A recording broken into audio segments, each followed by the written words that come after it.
Neste vídeo vamos então dar continuidade aqui ao desenvolvimento do nosso videojogo da Forca. Estamos praticamente a chegar ao final, vamos aqui eventualmente fazer uma outra correção ou melhoramento do aspecto gráfico, que para agora nestes vídeos iniciais não é muito importante. Iremos dar mais ênfase a esse tipo de funcionalidades noutros projetos, mas vamos aqui introduzir uma outra funcionalidade, que é impedir que o jogador escolha duas vezes a mesma letra.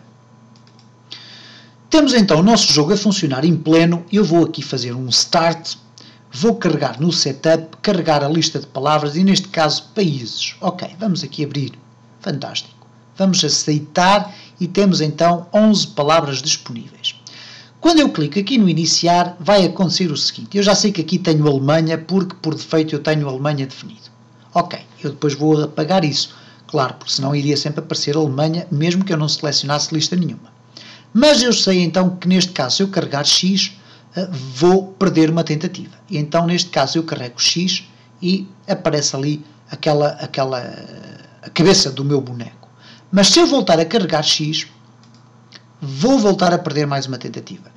E eu aqui vou facilitar a vida ao jogador. Isto é, eu vou impedir que o jogador volte a carregar na mesma letra, ok? Como é que eu vou fazer isto? Há várias formas.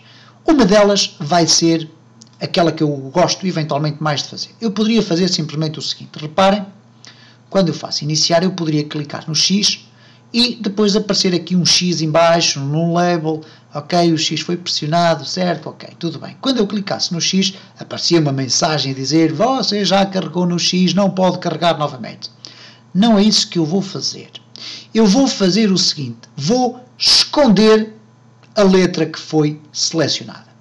E dessa forma o jogador tem de imediato a percepção das letras que foram tornadas invisíveis, ok? Então, vamos aqui abrir o quadro do jogo e quando nós clicamos numa letra, podemos fazer um clique em qualquer uma delas porque o evento que é despletado é exatamente igual em qualquer uma delas.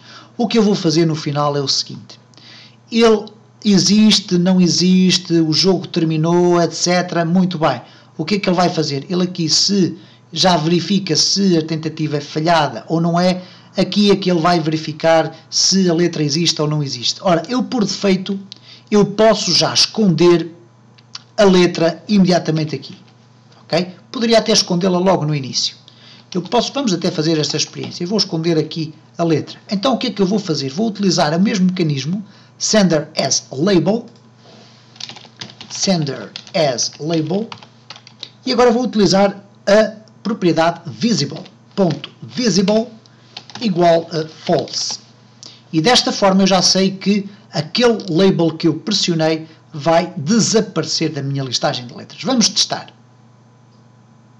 Ok, iniciamos, sabemos que é a Alemanha, vamos carregar no H, que existe. E reparem, o H desapareceu, o que quer dizer que se eu agora carregar aqui, não se passa nada. O G provoca uma falha, mas desaparece. E por conseguinte, desta forma, o jogador tem a informação de que o G já não pode ser pressionado. Eu poderia usar uma outra função.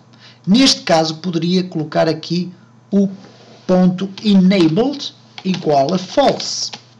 E neste caso, se eu usar a tecla, neste caso vou usar o H, o que é que lhe vai acontecer? Ele vai ficar indisponível. Neste momento ele pode receber o clique, mas assim que eu clico, ele vai ficar indisponível.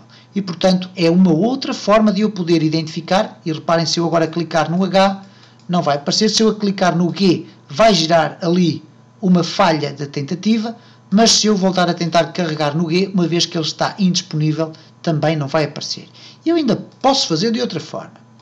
Por exemplo, label, este label ponto background color, o back color é igual a color ponto red, ok? E agora acontece o seguinte, a implementação não está completa. Porquê? Eu já consigo alterar a cor de fundo. Reparem, H passa a vermelho, já foi escolhido. O G também já foi escolhido, mas se eu carregar no G novamente, continua a operar aqui as tentativas. Ora, o que é que eu vou ter que verificar? Sempre que eu pressiono, eu tenho que verificar qual é a cor que está definida. Então, neste caso, vou fazer o seguinte. If, e agora abrir aqui parênteses novamente, sender as label .backColor igual a color.red, o que é que ele vai fazer? Se esta condição for verdadeira, então ele faz um return. Isto é, não chega a executar o código seguinte. Portanto, ele chega aqui, verifica que a cor já está vermelha, significa que a tecla já foi pressionada, não avança. Se a tecla não estiver vermelha, então é porque não foi pressionada, avança, coloca logo de vermelho e faz o resto da implementação. Então vamos aqui fazer um start, iniciar, o H, ok, o G deu falha, carrego no G e não aparece. E portanto vimos assim, desta forma, 3 mecanismos completamente distintos de permitir que o jogador seja ajudado, neste caso, na identificação das letras que já foram selecionadas.